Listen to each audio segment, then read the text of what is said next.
You. Alright. Good evening, ladies and gentlemen. My name is Vik from Rehearsal Vik. This I'm presenting is an amphora, which is a storage jar, which is used to kind of transport like wine or food. It comes from Attica, which is a historical Greek region which contains its capital, Athens. It is attributed to the painter Tarquinia, who was a famous vase painter during the during the mid-5th century BCE. It came to the Art Institute in I thought I said face. It came to the Art Institute in 1978, but we're not really sure when it was made. It's just mid-5th century. I want to talk about how, just kind of the style of the painting.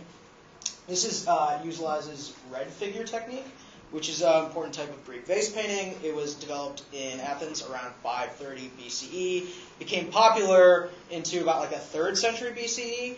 It depicts like Greek mythology, cultural history, everyday life. And red figure technique is red color on like a black background. This replaced the previously dominant style, which is the black figure technique, which is the exact opposite. It's like when you make kind of a vase, it's shaped in different sections. So like the potter would like cut the vase in different parts and then assemble them together with a liquid clay called a slip. Back in Greek, pots were only red, so they converted the background black with the slip, and they used a fine stylus at the end to remove like the slip, which was kind of pretty noticeable because it would just be like a long straight line around certain parts of the painting. The figures themselves were accentuated with glaze lines applied by a simple brush. I think it's kind of interesting that the red figure technique replaced black figure technique because like the potter saw possibilities of using the background instead of kind of constantly delineating or like cutting into the images themselves with like incisions, which often made black figure pots, like the images on them were very crude. And also they decided to use glaze because it allowed for a better representation of Greek life. Kind of it made the women more accentuated, made the different objects come like highlighted in the foreground, etc., etc.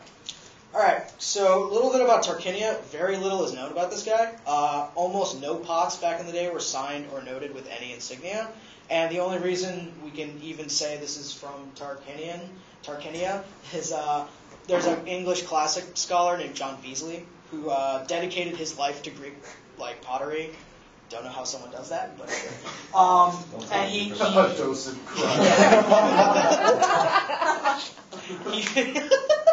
he found a way to like notice different hand techniques and styles in various pots. And the only reason we know this is from Tarquinia is because he marked them himself. Tarquinia RC1121, which is how we know which pots are from Tarquinia. All right, the vase itself. Just to kind of limit the focus of the presentation, I want to just only talk about this side of the painting, which I find most interesting. Like I said, there is still very limited information about the vase and the images depicted, but the vase depicts a soldier, which is dressed in like a cloak or himation, and he's holding both a shield and a spear. And this side of the vase is intimately connected with the other side of the vase, which shows a soldier kind of at home or just about to go off to war, and he's kind of relaxing.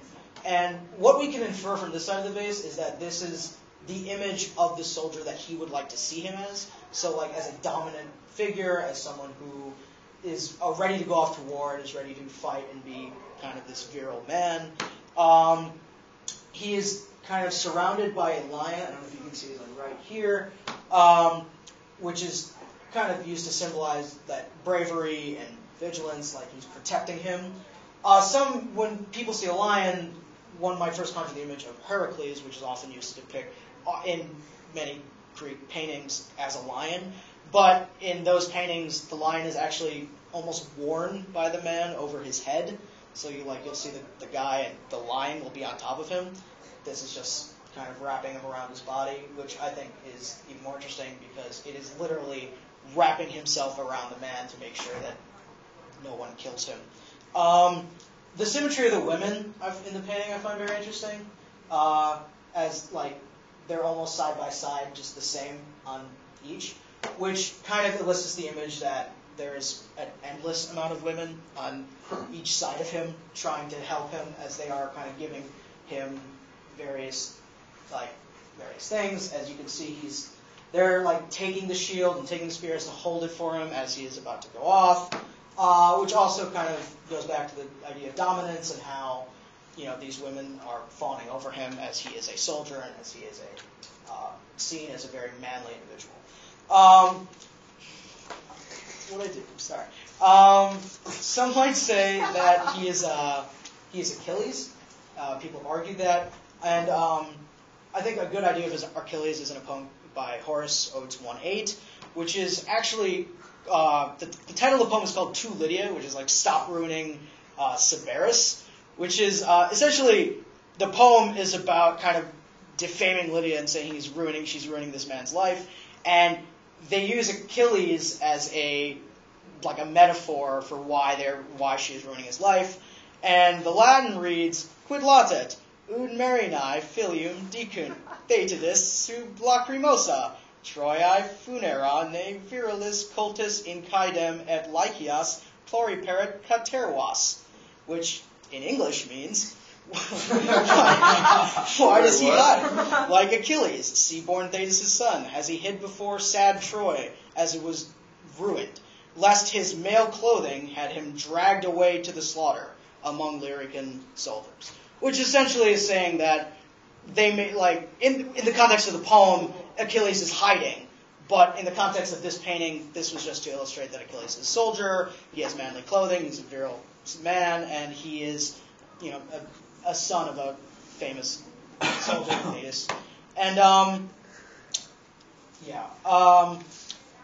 part of my project is depictions of war, as they range from ancient to modern times. And as you can see, it's kind of nothing much has changed. Nowadays, people still depict soldiers as manly individuals, as someone who are ready to do what is necessary, ready to go off and fight. And as you can see in this base painting, it's almost the same thing, and I explore that in my paper. Yeah. Very nice.